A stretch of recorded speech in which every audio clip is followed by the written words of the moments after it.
திமுக மட்டும் தீய சக்தி இல்லை. ஜோசப் விஜய் அவர்களும் ஒரு தீய சக்தியே. வணக்கம் என் இனிய தமிழர்களுடைய உறவுகள். நேற்று நடந்த பிரச்சார கூட்டத்தில் தாவேகா தலைவர் நடிகர் விஜய் ஜோசப் மிக பிரமாதமாக பேசியுள்ளார். அதாவது திமுகவை தீய சக்தி என்கிறார். இதைதான் நாங்களும் சொல்கிறோம், இதை ஏற்றுக்கொள்கிறோம். ஆனால் இவரும் ஒரு தீய சக்தியே. எப்படி என்று பார்ப்போம். இவர் தாக்குவது முதல்வர் மு.க.ஸ்டாலினை தனிப்பட்ட முறையில் தாக்குகிறார். அரசியல் ரீதியாக தாக்கவில்லை, நிர்வாக ரீதியாக பேசவில்லை.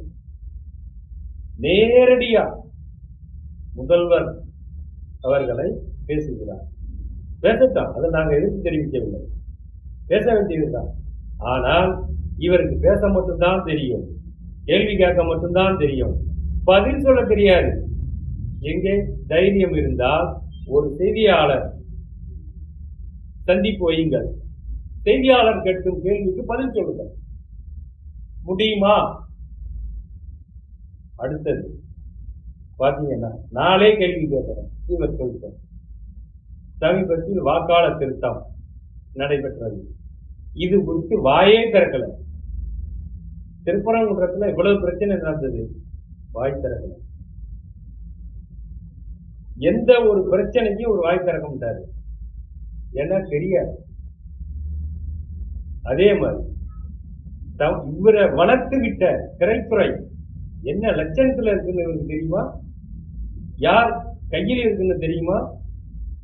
திரையுலகில் திரைத்துறை, அதாவது திரையரங்கம் முழுவதும் மாம்பியா கும்பல் கைப்பற்றி வைத்துள்ளது. அதை பத்தி ஏன் அவர் பேசல? G2 பத்தி ஏன் அவர் பேசல? எதையும் பேச மாட்டார். கேரக்டரை மட்டும் பேசுவார். என்ன கேரக்டர்? வெங்காய கேரக்டர். இவர் ஒரு தீய சக்தி தான் தமிழக அரசியலுக்கு. நாங்கள் தனிப்பட்ட விஜயை எதிர்க்கவில்லை, இவர் அரசியலை தான் வெறுக்கிறோம்.